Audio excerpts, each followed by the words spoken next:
ساڵتان لێبێت بینەرانی کوردسات نیوز. مناڕۆ تۆفیقم لە ئەڵقەی ئەم شەوی پانۆراما پێتان گەیشتنەوە بۆ قسەباسکردن لەسەر هەوڵەکانی چارەسەرکردنی کێشەکانی ناوخۆی هەرێمی کوردستان و ئەو ڕۆژەی کە دەگوزارێت لە هەرێمی کوردستان لە ماوەکانی ڕابردوو و تەنانەت ئەم ڕۆژ چەندین خۆپیشاندان و چەندین پێکاڵپژان و هەروەها لێرە و لەوێ تێکدانی ڕەوشی ناوچە جیاوازەکان بە تایبەتی لە پارێزگای سلێمانی و لە ڕۆژانی ڕابردووش لە هەرێمی کوردستان بەگشتی هەبوو. ئەو دۆخی کە گوزارێت ئەگەر داوا و داخوازیە و داوایەکی حەق و دادپەروەرانەیە هەموو لایەک پشتیوانی دەکەن، لایەنە سیاسیەکانیش پشتیوانی دەکەن. بێگومان حکوومەتی هەرێمی کوردستانیش لەسەر هێڵە بۆی کە ئەم کێشانە بە ئاراستەیەکی ئاشتیانە چارەسەر بکە لە پێناو بەرژەوەندی هەم خوێندکاران هەم سەرجەم خەڵکی کوردستان بۆی کە ئەو دۆخەی هەیە بە تەواوەتی لە دەست دەرنەچێت. کێ بەرپرسە لەوەی ئەگەر ئاراستەی ڕووداوەکان بەرەو توندوتیژی بەرێن و کێ سوودمەند دەبێت لەوەی کە دۆخی هەرێمی کوردستان و دۆخی ناوچە جیاوازەکانی هەرێمی کوردستان و دۆخی خەڵکی کوردستان و بەگشتی ئەو ئارامیە و هەروە ئەو ڕۆژە سەقامگیری کە لە ڕابردوو هەبوو لە هەموو بوارەکان لە هەرێمی کوردستان ئەگەر تێکچێت ئەمە لە بەرژەوەندی چێ و ئەگەر بەم شێوازە ئارام بێ بێگومان هەمومان لە یەک کەشتیاین هەمومان سوودمەند دەبین. ئەم شەو گفتوگۆکەین لەسەر کۆمەڵێک بابەت بە تەوەرەکەمان بە میوانداری هەرێک لە میوانە بەڕێزەکانم لە ستۆدیۆ کاک فەخرەدین محەممەد چاودێری سیاسیم لەگەڵ کاک فەخرەدین بەخێربێن سوپاس دەکەم. هەروەها کاک وارمان مستەفا چالاکوانی خوێندکاران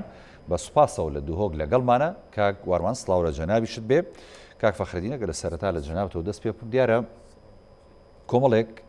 ئاڵۆزی و کۆمەڵێک لێرە و لەوێ خۆپیشاندان واروەها بەریەککەوتن لە نێوان خۆپیشاندەران و یەزامنیەکان و هەندێک هەوڵ و دەستی تێکدەرانەش خۆی خزانۆتە نێو ئەم داوەڕەوایانەی بەشێک یاخود چینێک کە زۆر گرنگە لە کۆمەڵگەی کوردیدا ئەویش چینی خوێندکارانە. دیارە ئەمە وابەستەیە بە سەرجەم ڕەوشی هەرێمی کوردستانەوە چکە ئەگەر ڕەوشەکە تێکچێت لە دەزەومان دەرەچێت خوێنەوە چێ بۆم دۆخی کە ئێستا ئیبینین لەم چەند ڕۆژەیە. دەستخۆش سڵاو بۆ میانە بەشدارەکەمان و بینەرانی کوردسات نیوز. بێگومان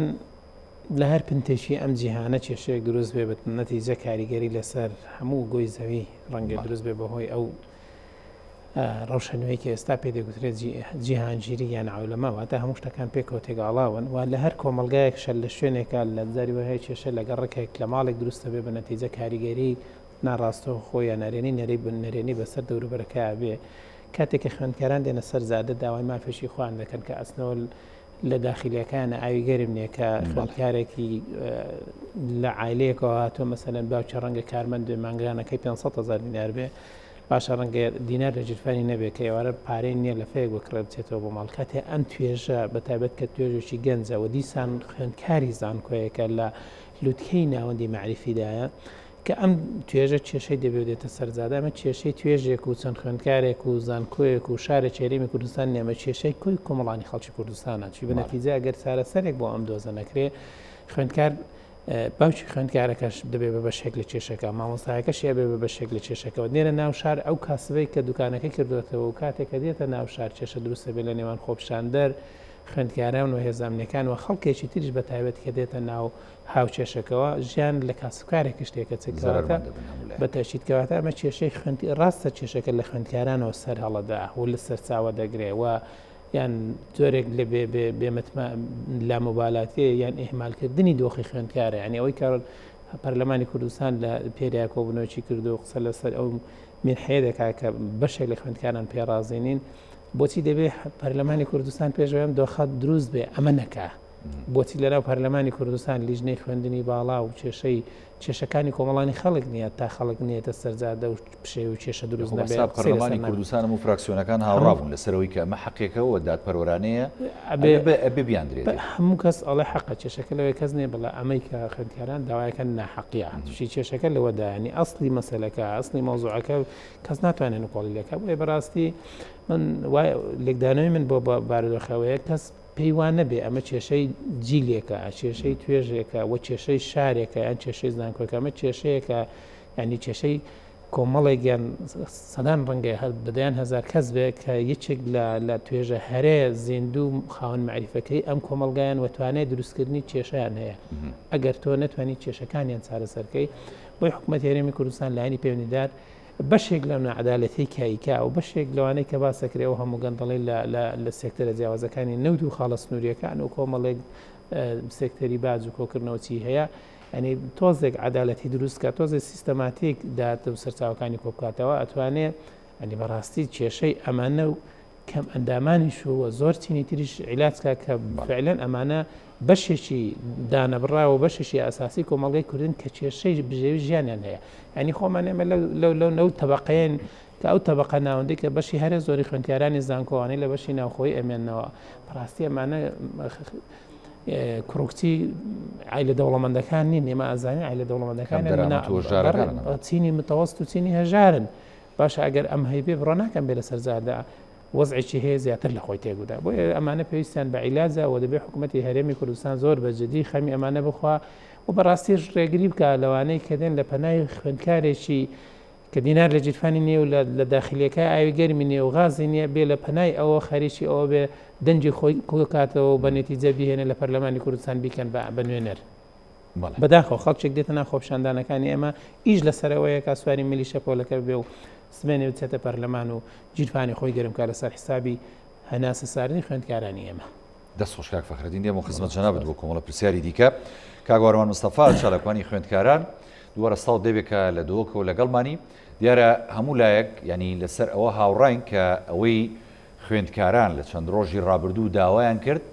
مافێکی ڕەوای خۆیانە کە پێویستە لای حکوومەتی هەرێمی کوردستانەوە ماوەی چەند ساڵێکە بە بیانووی ینی قەیرانی دارایی و کۆمەڵە کێشەی دیکە کە ڕوبەڕووی هەرێمی کوردستان بوو بەوە سەرف نەدەکرا یاخود نەئەدرا بە خوێندکاران بەڵام قسەکە ئەوەیە خوێندکاران پێویستە بە چ شێوازێک داوای ئەم داوەڕەوایانی خۆیان بکەن کە لای حکوومەتی هەرێمی کوردستانە ئەوەی کە دەگوزارێت لە ماوەی چەند ڕۆژی ڕابردووە ئەو پێکە هەڵپژانای و ئەو بەریەکەوتنە ینی ناشرینانی کە بینیمان لە میدیاکانە و لە سۆشیال میدیا پێ دوایە ئەمە خزمەتەکە بە دۆخی هەرێمی کوردستان و لە نێویشیاندا بە چینی خوێندکاران کە چینێکی زیندون و هەمیشە داینەمۆی شۆڕش و سەرکەوتنەکانن لە هەموو کۆمەڵگەیەکە بەڵێ زۆر سپاس سلااف لە بینەرانی خۆشەویستی کوردسات نیوز سلااف لە میێوانەتی عزیزی بن ئەمە کو کۆمەڵە خوێندکاران کوردستانە لەقە دۆک پێشگیریە تەمام یا وا خوێندکارە دیکەین کو ئەvê daxwaza mafê xwe dikin çinkî mafê wa mafekê rewaye em daxwazش حکومت دکن daxwazش وزارەتا خوێندنا bilind dikin bi zîtirîn dem bihêne serxet bo van خوێندکاران چونکی ev خوێندکارە daxwaza mafê xwe dikin mafekê rewaye em daxwazê jî dikin ev bijîn dermalin wan mangane bihêne zêdekirin yani zor kemin چونکی با خوێندکار یەت ڕەوشەکە ئالۆزدا دژیت بژین ئەڤریکا خوێندکار تاقیکردن قۆناغا دوێ و قۆناغا سیە و قۆناغا چارە دەست پێکردن وەختێکی گەلێکی هەستیارە هەر وەسا بەشێن ناوخۆ زۆر بژین گەڤنن خوێندکار نەشت تێڤە بخینت هەر وەسا ئەم دژیوێ چەندێنەک و تند و تیژی دناوا خۆپیشاندانەدا بهێنەکردن ئەم دژیوێ چەندێنەک و بارەگایان حکومی بهێنە سۆتن ئەڤەنە بژین خوێندکار ئەنجام بدات چونکی خوێندکار تەخەکە گرنگە دناوا کۆمەڵگەهێدا خوێندکار سباهی یان چەندێکادی دیوی وڵاتی پڕێڤە بێت ئەف خوێندکارە دەبێتە پاشە ڕۆژاوی وڵاتی ئەف خوێندکارە دێوانە دەتە هەندێک خوێندکاری دیدا و وی وڵاتی پڕێڤە ببن ئەم دژی وی لایەنینە ئەوێ بەشداری دە هەر بژین خۆپیشاندانە بکات بۆک و داک و بژین دەستهەڵاتێ پێ بشکێنێت ئەم دژی هەر لایەنێکینەک و بەشداری وا خۆپیشاندانە بکات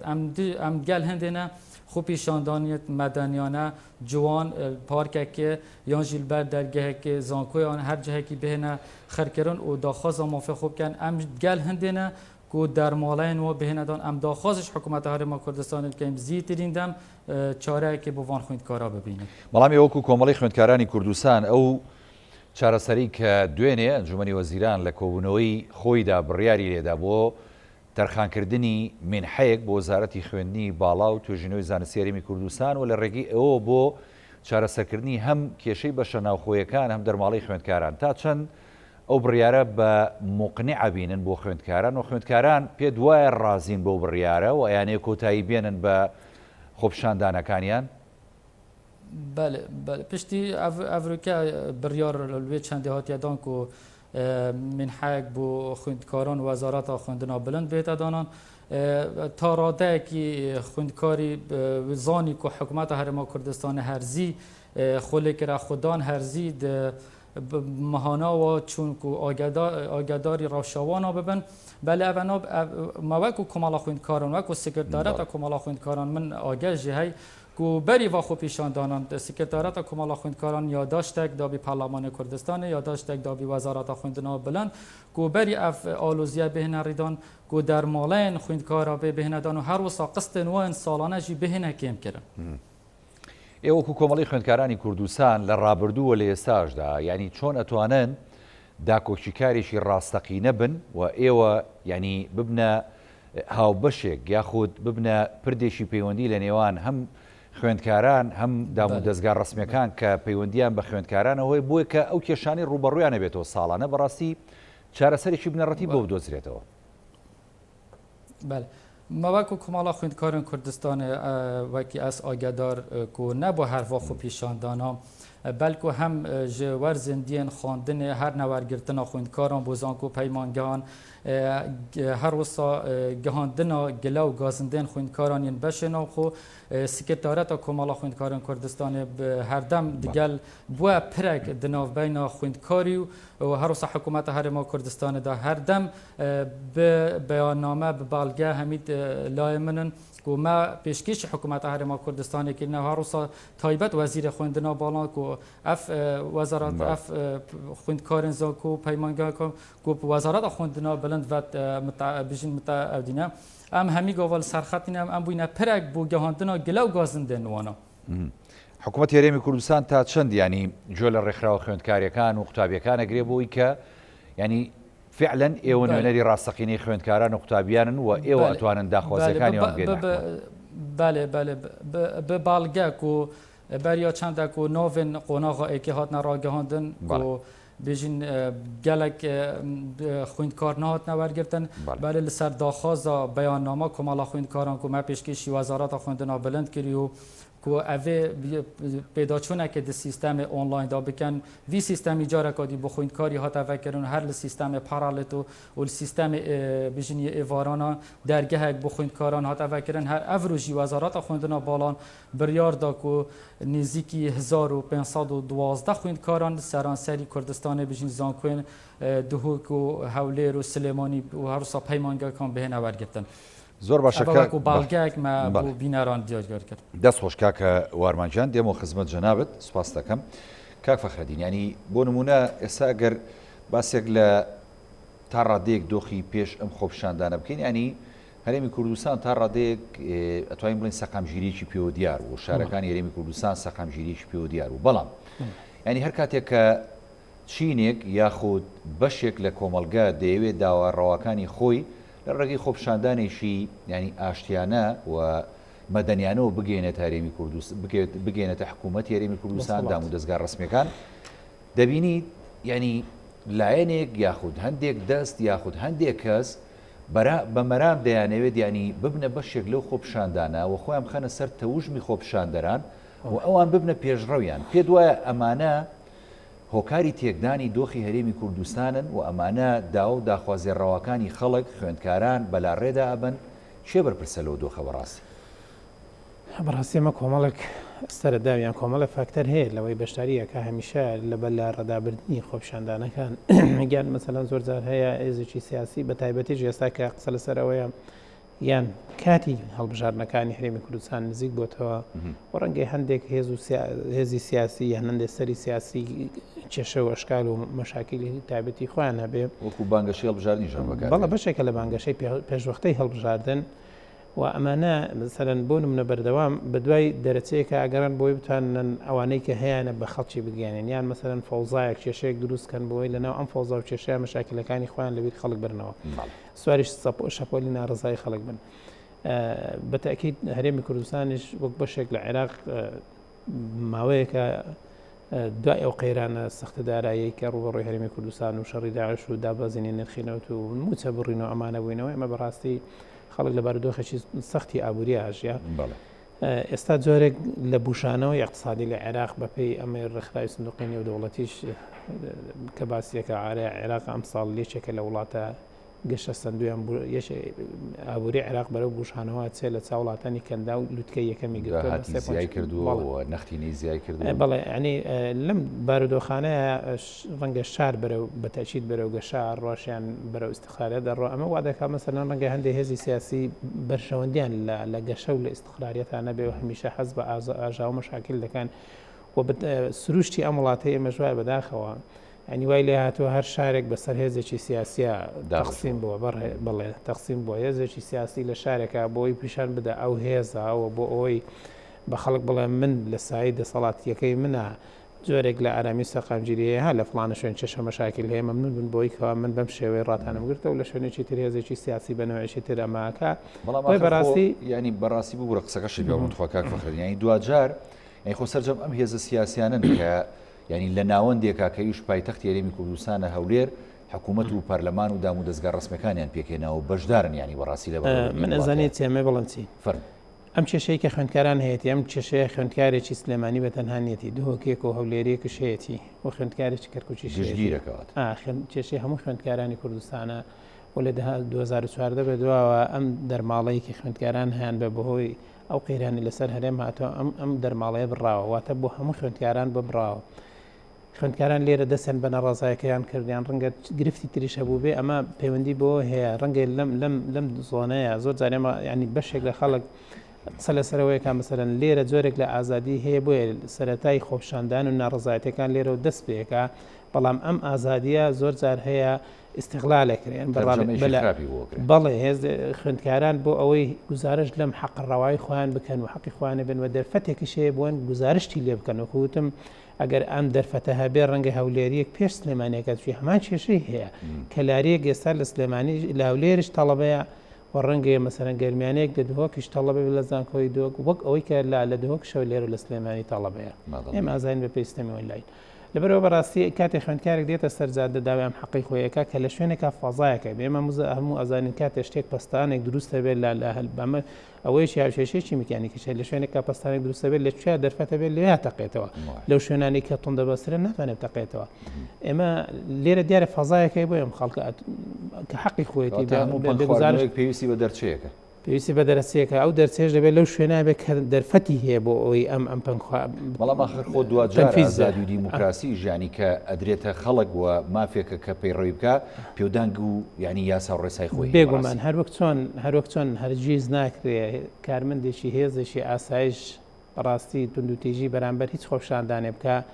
من ئەمە ڕێی منە ناکرێت هیچ خۆپشاندەرێکش توندوتیژی بەرامبەر هیچ کارمەندێکی هێزی ئاسایش یەکسانە هەر کەسێک ینی چۆن ناخۆشە ناڕێکە نادروستە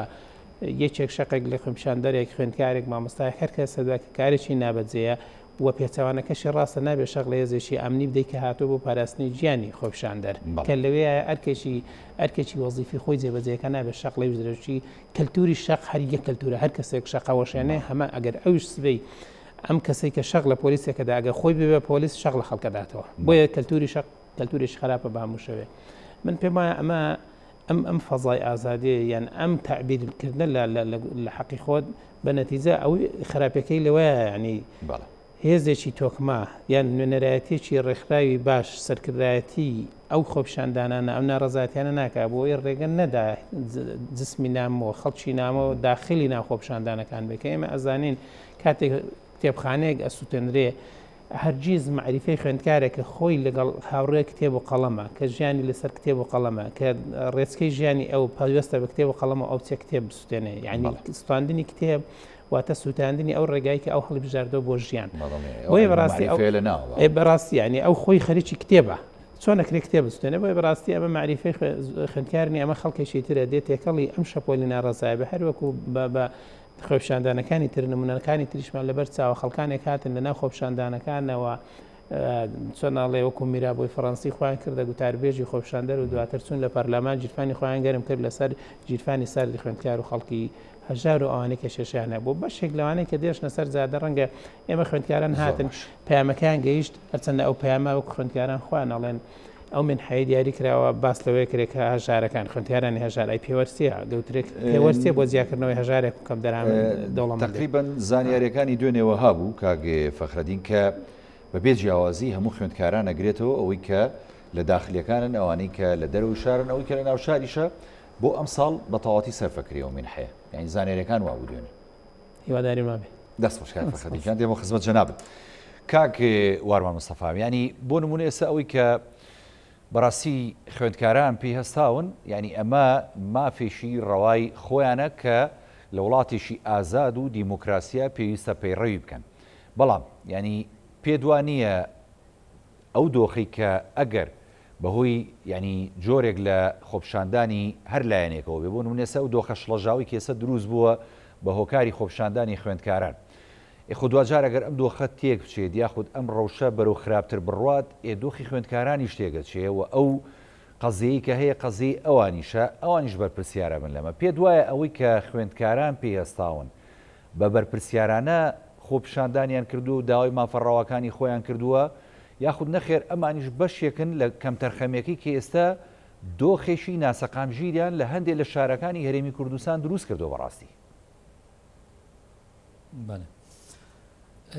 ئەف خۆ پیشاندانە هاتیەکردن بژین هەرێما کوردستانی تایبەت باژێرە سلێمانیە مەفهومی خوێندکارە گەهشت حکومەت ئاگادار بوو ئاگاداری وێ چەندێ بوو و خوێندکار یەدوێ ڕەوشێدا هەلبەت من وەکو دیف معلوماتت من پێزانین من حکومەت ئاگاداری وێ چەندێ بوو و ڕەوشە خوێندکاری ڕەوشەکە ئالۆز بوو دە بەشێ نافخۆدا تایبەتیش لای گازێش لای نەفتەش لای کارە بێوەک و بۆ خوێندکاری یا پێدوی نەبوو بەێ نها وەختێکی هەستیارە دەوێت خۆ پیشاندان بە هەر ڕەنگێکی بهێنە ڕاوەستاندن چونکی وەکو مدا دیارکردن قۆناغێن دوێ و سیێ و چارێ قۆناغێن تاقیکردنên کورسê êkê سیستەمê کویزا دەست پێکiriye ku ev bijin beref kursê êkê beref dimahiyê veçet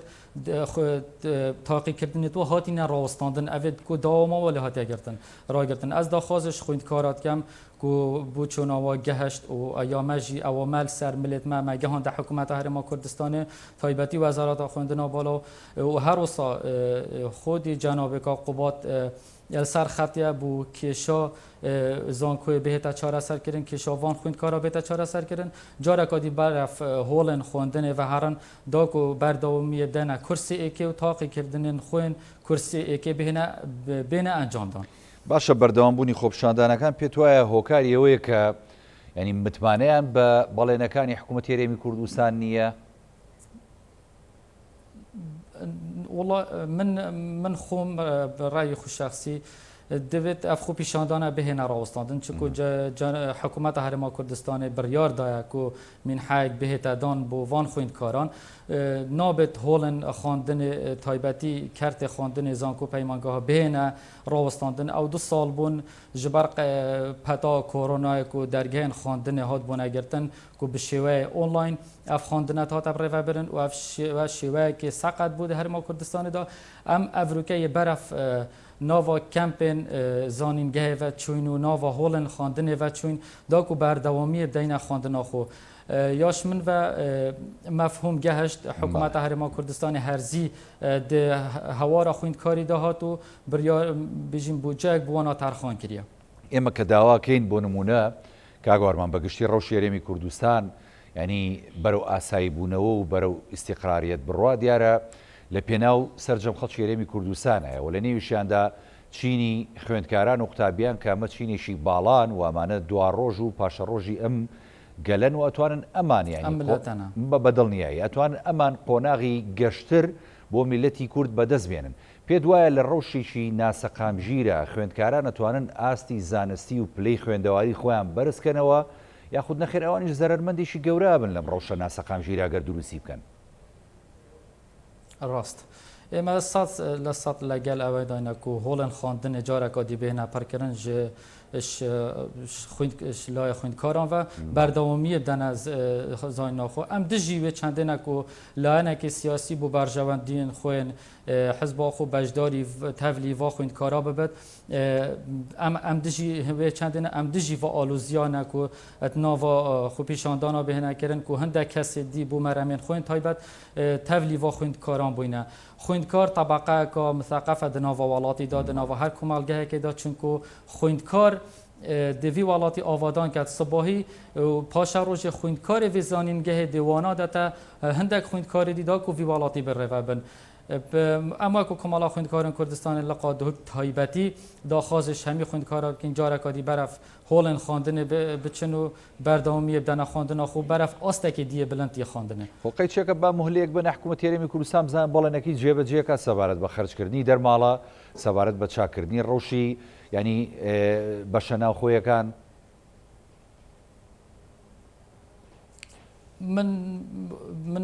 من سەد لەگەڵ دێنیم ku خوێندکار نەچتە xandina xwe da belem eger hikûmetê careka dî biryarin wa yan dermalînê wan pê nedan careka dî bi şêweyekî hêmin yan bi rêyeka hindek nîneran beref hikûmeta Herêma Kurdistanê yan hindek خوێندکار li jineyekê pêk bînin beref wezarata xwendinê ve biçin yan jî parlemanî ve biçin bijîn hikûmetê soz da خوێندkara ku van dermala çareser bikin careka dî ev dermala pê bihênedan ez gel hindênînim xwe pêşandan bê nekirin çunkî xandinge holên xandinê de hêne çolkirin ev zarara hemî خوێندkarî dikevit ev zarara ev kesê nakevit belko dêv خوێندkarî kevit û sala ya xwendinê de heder çit. دەست خۆشکاکە وەرمان سپاس دەکەم کاک فەخرەدین ینی بەزەوەکە بۆ نمونە خوێندکار یاخود خەڵکی هەرێمی کوردستان یا بۆ نمونە لە نێو لایەنە سیاسیەکانیشە دەوترێت کە متمانە نەماوە متمانە کەم بۆتەوە ئەوەی کە دەگوزەرێ هۆکارەکەی ئەوەیە کە بۆ نمونە کەس باوەڕ و متمانی بە بەڵێنی هەم حکوومەت هەم لە نێوان لایەنە سیاسیەکانیش باوەڕ و متمانیان بەخۆیان نەماوە باشە ئەگە تۆ بتەوێ ڕەوشی ئەم وڵاتە و ڕەوشی هاوڵاتیان هەرێمی کوردستان و لە نێویشیاندا ڕەوشی فەرمانبەران و ڕەوشی مامۆستایان و هەروەها خوێندکارانی زانکۆ و پەیمانگاکان و یعنی سەرجەم خوێندکارانی هەرێمی کوردستان باش بکەیت یخۆ تۆ لە پێشە دەبێت متمانێ بگەڕێنیتەوە ئەرشی شێ بەڕاستی متمانێ دروست بکاتەوە حکوومەت یا هاوڵاتی یخۆ هاوڵاتی ژەبێ بەشێک بێ لە چارەسەر بتەچی دیارە ئەرشی جێڕانەوەی متمانە تەبعاً یەکەمین شوێن حکوومەت لایانی دەسەڵاتە ئەبێ متمانە بگەڕێنێتەوە بۆ خەڵک کە بڕای پێ بکەن دیارە دوو لە کوشندەترین دەردی ئەم کۆمەلگای ئێمە دوو لە گەورەترین گرفت و کێشەی ئەم کۆمەلگایمە بریتێ لە نمانی متمانە و زۆربوونی دیاردەی نەعەدالەتی و بێمتمانەی ئەم کۆمەلگای ئێمەی تووشی ئیفلیزی و کێشەی هەرە گەورە کردووە ئەم کۆمەلگای ئێمە نە داهاتی کەمە نە لە سەرچاوی مرۆیی و نە لە سەرچاوی سروشتی نە لە اقتصادی کەمە نە لە عەقڵ و لە ئینسانی کەمە ئەوەی کە کێشەی هەرە گەورەی هەیە ئەوەیە کە اقتصادی ئەم وڵاتی ئێمە بەباشی بەڕێوە نابرێ و باشی ئیدارە خەڵکی عاقڵ و زیرەکیشمان زۆرەوە ینی کێشەی ئێمە لە ئیدارەدانی سەرچاوە مرۆیی و سەرچاوە ئابوووریەکەیە ئەگەر ئەم سەرچاوە مرۆی سەرچاوە ئابووری بەباشی ئیدارە بدرێت ینی من قسەی پیاوێکی عەرەب دێنمەوە باس لەوەیە کە ینی باسی سەرچاوی عەقلیان سەرچاوی مرۆییە کە هەڵێت بەرمیلێ نەوتی کەنداوی عەرەبی کە ئەچێتە ئەوروپا بەرمیلە نەوت بە $100 بە چەنە ڕەبە کەمتر لە $100 لەو سەرەوە مۆبایلێکت بۆ دێتەوە مۆبایلە 100 چەندی بەرمیلێشی نەوتە ئەم مۆبایلەکە دێتەوە بۆ تۆ بە $300-400 زیاتریش تۆ باشە ئەمە بەرهەمی عەقلی ئینسانە 100 چەندی بەرمیلێشی نەوتت بە $1000 بۆ دەگەڕێنێتەوە باشە ئێمە نەمانتوانیەوە سوود لە سەرچاوە مرۆیەکەی کۆمەلگای کوردی وەرگین لەو لاشەوە کە سەرچاوە سامانی سروشتی ئەم وڵاتەیە لایەنە ئابوووریەکەی ئەم وڵاتەیە ئەویش بەباشی بەکارنێنرا بۆیە کێشەی هەرە گەورەی ئەم کۆمەلگای ئەمە لەو پنتەوە دەست پێکە کە بریتە لە نەمانی متمانە و ڕوخانی پردی متمانەیە بۆیە کۆمەلگای کوردی بەم شێوە لاواز کردووە لە بەرامبەر دوژمنەکانیشمان بەڕاستی و دوژمنانەی کە مەسەلەن ئێستا ئێمە کێشەی خاکمان هەیە ڕۆژانە ئەبینین لەم کردکوی تەنیشتی خۆمانەوە کە من بۆ خۆم کردکوشین بە شانازۆ ڕۆژانە هێزی عێراقی بەداخەوە بەشێکە لە پرۆسی تعریب عەرەبەکان لە نەجەف و کەربەلاو دێنن هەڕەشەی پێ لە خاچی کوردستانەکەن بۆچی هەرێمی کوردستان لەسەر ئەم قەزێ گەورەی نایەتە دەنگ بۆچی خەڵک لێرەوە مەسەلەن نابێ بە بەشێک لەم کێشەیە ئەمە پەیوەندی بۆ هەیە بەڕاستی خەڵکی ئەم ناوچانە خەڵکی تریژ متمانی بە حکوومەتەکەینەوە بۆیە حکوومەتی هەرێمی کوردستان بۆی لەم دۆخەی دەرباسی بێ لەم قەیرانە سەختە کۆمەڵایەتی دەربازە پێویستی بە جێڕانەوەی متمانایەوە باش بەکارهێنانی سەرچاوەکانی بەردەستەیە ئەگەر ئەمانە عەدالەتی ژێشێکە لەو هۆکارانەی کە ڕۆژە بەرەو باشیە بە تۆ ڕۆژانەوە سەر شەقامەکانی کوردستان ڕێگەندی سارە بڕێ یەک دقەیەک یەک خولەکێک لە ترافیکێکا بۆستە یەک خولەکێک لە کاتی خۆی مەسەلە نێک سار لە پێش عاتڵ بێ دوای دەبێت بە فەوزایەک ڕێگای دەرەبازبوونە نیامە پەیوەندی بۆیە لەم شارە ڕۆژە یەکێک لە بەرنامەکانی ترافیک باسەوەی کە گوتی ستانداردی جیهانی ئەوەیە کە بۆ 7 کەس یەک ئۆتۆمبیلە لە کوردستانە بۆ 3 کەس ئۆتۆمبیلەکەی لە ئێستا ینی دوو بەقەت ستانداردی جیهانی هەیە کەواتە زۆرترین سارە لە وڵات هەیە زۆرترین پارەی تایە بەڵام بە نەعەدالەتی تەقسیم کراوە ئەم پارەیە ئەگەر بێت و ئەم سەرچاوەیە ئەم پارەیە ئەم داهاتە بە باشی بە عەدالەتی تەقسیم بکرێ بڕۆ ناکەم کێشەی هەژاریمانەوێ خەڵکی ئێمە ڕۆژانە ئێمە گوێبیستیەوە بن بە لەمێک لە فڵان دەریا وەرگەڕاونیوەی زیاتری کووردا ئەم خەڵکە بە دوای ژیانە ئەگەر ئەچێ ئەمەە هەمووی ڕەبتی بۆیان دەسەڵاتی ئێمە بەجددی ئەبێ بەخۆی دابچێتەوە زۆرێک لە عەدالەت دروستکە ئەگەر لە عەدالەت دروست نەکا ناتوانێت بەم شێوازەی ئێستای حکومڕانی ئەم کۆمەڵگای میلەت ئێمە بکات میلەت ئێمە قوربانی زۆری داوە باشە ئێستا ئاورە زۆرترین هێزە ئەو دەوڵەتانەی کە زۆرترین کۆچبەری لە شەرقەوە بۆ ئەڕ ئەو وڵاتان ئسکندنافی و ئەوروپین باشە غەربی ئەوروپا خەڵک بۆ لێرە کۆچەکە بۆیە لەبەرەوەی ئەو وڵاتانە سیستەمی سۆشیال دیموکرات بەڕێوانە بە عەدالەتی کۆمەڵایەتی هەیە سیستەمی سۆشیال هەیە ئێمە ئەمە باشە زانین سیستەمی سۆشیال دیموکرات لە وڵاتانە جۆرێک لە عەدالەتی دروست کردووە و دەڵێت دەوڵەتی ڕەفاهی دروست کردووە جگە لە هاوڵاتەکانی خۆی خەڵکی ترش ڕایەکە بۆ ژێرسایان کە لە کاتێکا تۆ نە کەلتورەکەت نە دینەکەت نە زمانەکەت نە مێژوو ڕابردۆکەت هیچ شتێکت بۆ ناتبەستێتەوە تەنها ڕێکلامێک یان تەنها مۆدلێک لە ژیانکردن دروست کراوەوە دەچی دەبی بە بەشێک لەو سیستەمای بۆ سیستەمە نانی لێرە جێبەجێکە ئێمە باز لە سیستەمی سوئیدی خوێندن دەکەین بە دوای خۆشگوزەرانی خۆی ئەگەر مناڵە ماسات نییە تۆ گەرە خۆشگوزەرانی بێنی بۆ ئێمە باسیەوەکەن سیستەمی خوێندنی سوئیدیمان هێناوە پارتی سۆشیال دیموکراتمانەوە مەسەلەن یەکێتی نیشتیمانی کوردستان هێزەشی سۆشیال دیموکراتە ئەم هێزە سۆشیال دیموکرات هەگە سوود لە ئەسمونی وڵاتانی سۆشیال دیموکرات وەرگرەیە بەڕاستی چاودێرێکی بەهێزی بازاڕی ئازاد بێ لە وڵاتە عەدالەتی کۆمەڵایەتی بەرهەمبێنەیە کە یەکێکە لە دروشمەکانی یەکێتی خۆی یعنی بە خۆداچنیوەکی جدی بکە بۆچی دەبێت لێرە سوئیدێک دروست ناکا مەسەلەن تۆ کە سیستەمی سوئیدی خوێندنت هێناوە پرۆژە و تیۆر و بەرنامە و ڕێبازی سۆشیال دیموکرات هێناوە لێرە جێبەجێکە بۆی کۆمەڵگاکەی خۆت هەموو ئەو بنەما هەموو ئەو سەرچاوانە ئەو فاکتەرانە ئەو مقاواتانەی کە بۆ وڵاتێکی وەکو سوئیدی ڕەنگە لێرە زیاتر شەبێ بۆچی بەڵێ تۆ خاکە بۆ کشتتوکاڵ بەسوود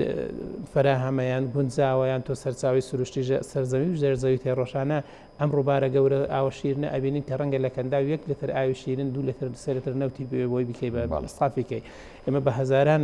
متر سێجار ڕۆژانە ئاو بە خاکەمان ڕاتە خوارە ببێت دوو بەندای لە دروستکە گڵی دەوێت بۆی سەرزەمین و ژەرزەمینەکەات وشک نەکا لە ئاو ئەمانە بەڕاستی کۆمەڵە بەرنامەن حەقم هێزە سیاسیانە بەڕاستی بیری لێ بکەنەوە کەواتە لەگەڵ قسەی هەندێک لە چاودێرانی کە دەڵێن ینی بۆ نمونە دوای 30 ساڵ حکومڕانی ئەمەی کە ئێستا دروست بووە ینی کەڵەکەبووی ئەو 30 ساڵەیە و بۆیە ینی بەڕاستی ئەم فشار و گوشار و تەقینەوانە لێرە و لێ دروست ئەمە بەشێکی کاکڕە بڕاب کە ئێمە خۆمان مەسەرن بۆ خۆم جیلی سەردەمێکم خەڵک لە ماڵی خۆی ڕەنگە نانی برد بێ خەڵک بە شەون و خۆنی لە هاوینانە من برای خۆم هەبۆی خوێندکار بۆ لە هاوینە حەمباڵی کردو بۆ ئەوەی ئیشی ڕۆژانەی بلۆچی کردو بۆەوەی کە لە کاتی مەکتەبەکە لە کاتی زانکۆیە بتوانێت ئیدارەی خۆی پێ بدە ئەسڵەن چای لۆ نەبووە بەڵام ئێستات بارودۆخەکە گۆڕاوە ئەم خەڵکە هەستەکە پارە هەیە ئەگەر ئەم پارەیە هەیە یەک تۆز عەدالەت بێ نەکایەوە ینی خەڵک ڕازێ بێ کێشە ئێستا خەڵک نەبوونی باشترە لە نەعەدالەتی ئێمە لە نەوتەکان مامۆستا ئەڵێ سەری بەرزم بۆ موچەنەوی ناکەم ئەمە ڕەبتی بۆ چییە مامۆستا ئەو کات ئەیزانی نییە کە لە نەبوونیە کێشە نەبوو بەس ئێستا لە نەعەدالەتی یە مامۆستا خوێندکار خۆشمان دوور نەڕوین چەند ساڵە لەمە پێشە قەیرانی دارایی و کۆرۆنا و داعشۆمانە ینی خەڵک هەمووی بەرگەی گرت بەڵێ ڕازی بوو ینی ڕازی بوو پشتیوانی لایەنەکان و حکوومەتی هەرێمی کوردستان حکوومەتی هەرێمی کوردستان دەبێ ئەو دۆخە تێپەڕکە ئەوەی هەیەی بە ئاشکراچەنی هەیە بێ بە عەدالەت خەڵک ناڵێ من و سەرۆکی ئەنجومەنی وەزیران کارمەندێک و سەرۆکی ئەنجومەنی وەزیران معاشەکانیان هاوتا بێ بەڵام دەبێت لێک نزیکردنەوەیەک هەبێ دەبێت جۆرێک لە هاوسەنجی عەدالەت هەبێ هەر کەسێک بتوانێت بژێ دوایە لایەنە سیاسیەکانی هەرێمی کوردستان سەرکردایەتی سیاسی کورد سەرجەمەوانەی کە بەرپرسن لە دۆخی ئەم وڵاتە کە ئەوان دەبێت بەرەو کەناری ئارامی بەرن دەرکیان بەم ڕاستیانە کردو و ئێستا ئەم فشار و ئەم خۆپیشاندانانە پێ دوایە ئەوان ڕاشڵەشێنێ من تەسەورەکەم ئەوان لە ئێمە باشتر بزانن کە نەعەدالەتی لە وڵاتە هەیە و باشتریش دەزانن ئەگەر چارەسەری نەکەن تووشی کێشەی گەورە ئابن بەڵام تۆڕێک لە گەندەڵی و لە خەڵکی نامەسئول ینی گەندەڵی ئەڵێن لە وڵاتە بوو بە سیستەم ینی تۆڕی گەورەی گەندەڵکاریان هەیە ئەمانە بربەستن لە بەردەم چاکسازی من هیوادارم لوتکەی دەسەڵات لە وڵاتە لە حزبە سیاسەکانەوە بەتایبەت لەم لاوە مەکتەبی سیاسی و سەرکردایەتی شێتی نیشتیمانی کوردستان لە کاک بافڵەوە تا خوارێکە جار پرۆژەی چاکسازی داوە لەو لاوە لە کاک مەسعودەوە بەرەو خوار ئەم دوو هێزە بەتایبەت بەڕاستی تووڕی ئەم تۆڕی گەندەڵی بدەنشی ئەگەر ئەم وڵاتە ئێمە تووشی چێشە و گرفتێ بێن تووشی نەهامەتێ بێن ئەم تۆڕی گەندەڵکارانە نەک پارێزگاریان لێ ناکەن بە نەتیجە ئەوان زۆرێک لە سەرمایان کۆ کردوێتەوە پێشەوەی مەترسیان بێتە سەر بەجێ دێڵن ئەوەی کە دەمێنێتەوە خەڵکەکەیە ئەوەی کە لەگەڵ ئەم دەسەڵاتە لە مقام ئەمە ئەمان بینی لە شەڕی داعش و لە هەموو چێشە مەشاکلەکانەوە کوڕی فەقیر و ئەوە ئەو چینەیە کە ئێستا خۆپشاندانەکە کە سوکاری ئەوان منخوایان بە وڵاتە بە کوشتەدا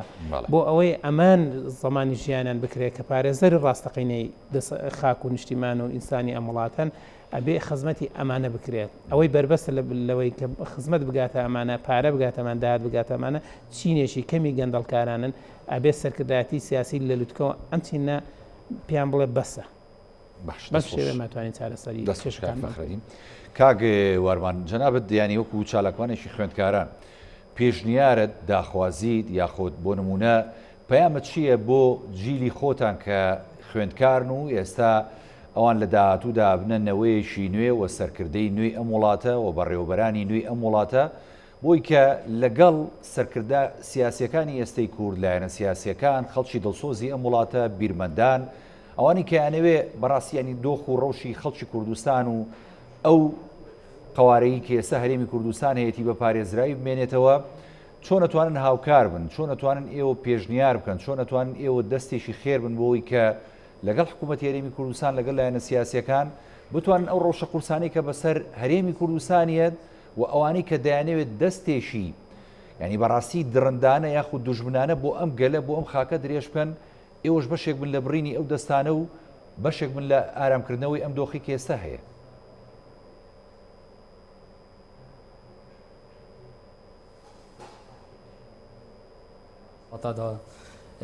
پێشین من داخوازم لە هەموو خوێندکارانە هەیە هەر خۆپیشاندانێکی بکەن خۆپیشاندانێکی هێمن بن حەقی خۆتانە ئەم خۆت زانین حەقی وانایە دەبێت هەمی پێداویستیتەوە بۆ بهێنەدانە من پێشینیارێک بە حکوومەتە هەرێما کوردستانای تایبەتی وەزارەتە خوێندنا بلند gelek xwendkar hene ku sîstemê paralête dixînet ku qistê salane şwî dê hête wergirtin. Ev qistê ji xwendkarî dê hête wergirtin bijîn rêjeyeka baş bûcek bi dest hikûmeta Herêma Kurdistanê derkeft. Ew ê bûca dest hikûmeta Herêma Kurdistanê derkeft û taybetî wezareta xwendina vala bila wê bûcil beşên navxwe û her wisa پاداشتن خوندکاران بهینه دابین کردن. اول بتوک و بار سویک لسر حکومت هرما کردستان اف من حد بو خوندکاری هینه دانان چونکی امزانین رجا 5 ساده یا 45 ساده خوندکاری هرما کردستان به پار سالانه قسط دخوینت هرما کردستان. اگر ام بودجه بو خوندکاری دابین کن رأی من د بارگیرانی کفت سرملن حکومت هرما کردستان. خۆسە بڕیاریش درراوە لە سەتا هەفتای داهاتی زانکۆکان و وەزارەتی خوێندنی باڵا بۆ زانکۆکان خۆی خەرج بکرێتەوە. ئەوش بەڕاستی بڕیارێکی باشین لە پێناو گەشە پێدانی زیاتری زانکۆکان و ئاستی زانستی خوێندکاران و هەروەها ینی ڕەوشی خوێندکارانیش بەگشتی. بله بله اول بارسویه که اختصار ملن حکومت هرما کردن دویا با بری و آلوزیا بری و چنده بیرل و چنده کربا مخابن ملت ما هر بجین احداث که سریتت شنی هندک راوش کارا و هندک پروفسولا دینن چاره که بو و مشکل بینن دوید حکومت هرما کردستان برنامه خو تایبت مذهبت به هر 4 سالن کو اوت دا درباز بد کو کیشن هو صادناوا بجین هر وزارت که دا بهت چاره سر کردن تایبتی وزارت خوندنا بالا وزارت که گرنگ خوندکار پاشارو جاوی ملتی و همی وزارت دیجی پیدا چونت خدا بکن دهات وان وزارت بهت اخر کردن بجین بیکو گندالی بهت دا بهت کردن وزارت یا حکومت دا بهت صرف کردن. ئەمەوێت دوا پەیامت و دوا قسەت و داواکاری شت هەم لە خوێندکاران هەم لە حکوومەت هەرێمی کوردستان بگەێنیت فەرموو. پەیوا منە دماهی ئەس دەخوازە سەرکەفتنێ بۆ گشت خوێندکارا دخوازم ئەسیوی دەخوازم ئەف ساڵا bi şێوەیەکی سەرکەفتیانە قۆناغên خوێن زانکوێ تێپەڕێنن ڕاستی قۆناغەکە سەخت و دژوارە ئەم تێڕا دەرباز دەبین و داخوازش حکوومەتە هەرێما کوردستانت دکەم داخوازش لایەنن پەیوەندیدار دکەم گۆ خوێندکاری نەئێشینن خوێندکار پاشا ڕۆژە وی ملەتیە خوێندکار پاشا ڕۆژە هەمی ملەتێکیە و ئەس داخوازش خوێندکاراشی دکەم ئەر داخوازە مافێ خۆ بکەن یانژی خۆرفەبوونەکە بکەم بهێمنی بەسەرخۆ پەیامە خۆ بگەهینە حکوومەتە هەرێما کوردستان و دووبارە داخوازە سەرکەفتنێ بۆ گشت خوێندکارا دەخوازم. دەست خۆش کاکە وەرمان سوپاس دەکەم کاکێ فەخرەدین. ئەمێ دووە سەرنج و پەیامی بەڕێزی شت وە پێشنیارت بۆ چارەسەری و دۆخانەی کە بەڕاستی ئێستا کاتۆتە پێشەوە لە داهاتوو شاد دڵنیان ینی کە دۆخی سەختتر و نالەبارتر دێتە پێشەوە بۆ هەم میلەتەکەمان هەم بۆ هەرێمی کوردستان بۆ سەرکردایەتی سیاسی هەرێمی کوردستان کە چۆن حەکیمانە ڕوبەڕوێ دۆخانە بنەوە. بزارێک بەر لە هەر کەسە بەدەسەڵات هەڵێم زۆر خەمی میلەتەکەی خۆیان بێ و ئەوەی کە فریایی چارەسەرکردی کێشەکانیان پارێزگاریکردن لەم دەسەڵات و لەم کیانە ئەکا ئەو کۆمەڵگەکەیانە ئەوە کۆمەلگای کوردی خۆیەتی بە تایبەتش چینی ناوەند و خوارەوەیە بۆیە بەر لە هەر کەس دەبێت دەسەڵات متمانە بۆمە بژێڕێتەوە خۆی بە خزمەتکاری چینی ناوەڕاست و خوارەوە بزانێت کە پارێزەری وڵاتن بەشێکی ترش بۆ خوێندکاریان یان بۆ هەر کەسێک کە بێوێ بارودۆختێکدا یەک پەیام زۆر وێرانکەرە کە باس لەوەیەکە چی ئەبێ با ببێ یعنی ئەم زۆرە لە خیتاب زۆر خەتەرە. وڵاتی سووریا یەکێ لە بەتایبەت ئەگوترێ حەلەبی 11 شاری جیهان بۆ لە ڕووی پێشە سازی و باشە لە 2011 کە فەوزا لە سووریا ڕوویدا ئەم وڵاتە هەر کۆڵانێک و حاکمێکی تیا بووم زۆرترین بە سەدان هزار مناڵی ئەم وڵاتە تووشی کارەسات و کەم ئەندامی و کوژدان و ئیتر هەر وڵاتێک لەم دنیای بینیان دە سووری تیا ئاوارەیە. ئێستا خەڵکی سووریا زۆر مەمنونە بە شارە سەر بچێت و حاکمەتی بکەن لەبەرەوەی بەڕاستی من ینی خەڵکی سووری نەیتوانی بەدیلێکی دروست یان وڵاتانی دەوروبەری سووریان لێ نەگەڕان خەڵکی سووریا بەدیلێکی دروست و باشتر لەوەی کە هابووە کە ئەسەدا کە ڕژێمێکی دیکتاتۆری تاگڕەهەندە و ڕژێمێکە هیچ فرەیەکی بۆ کۆمەلگا نەتەوەی و فرەمەسەبەکەی فراهەم نەکردووە لەم وڵاتە بەدیلەکەی ئەسەد دەسەڵاتێکی دیموکراسی نەبوو بۆی ئەم وڵاتە تووشی ئەو کارەسات و مینەتێ بوو بۆیە بەڕاستی ئەمە خەڵکی کوردستانەوە باش بسانین دروشمی چی دەبێ بابێ ئەوەی هەشمانە لە دەستمانەدا تووشی کارەساتێکەوین کە هەرگیز ناتوانین بیگەڕێنەوە ئێمە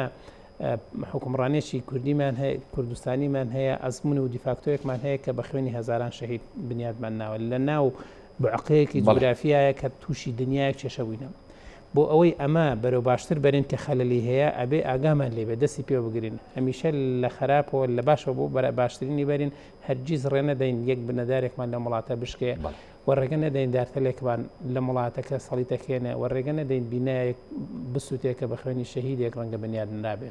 ئەمانە هیچ هێزێکی سیاسی و هیچ حرەکەیەک نین ئەمە مەڵکی کۆمەلگای کوردستانیە ئەبێ ئێمە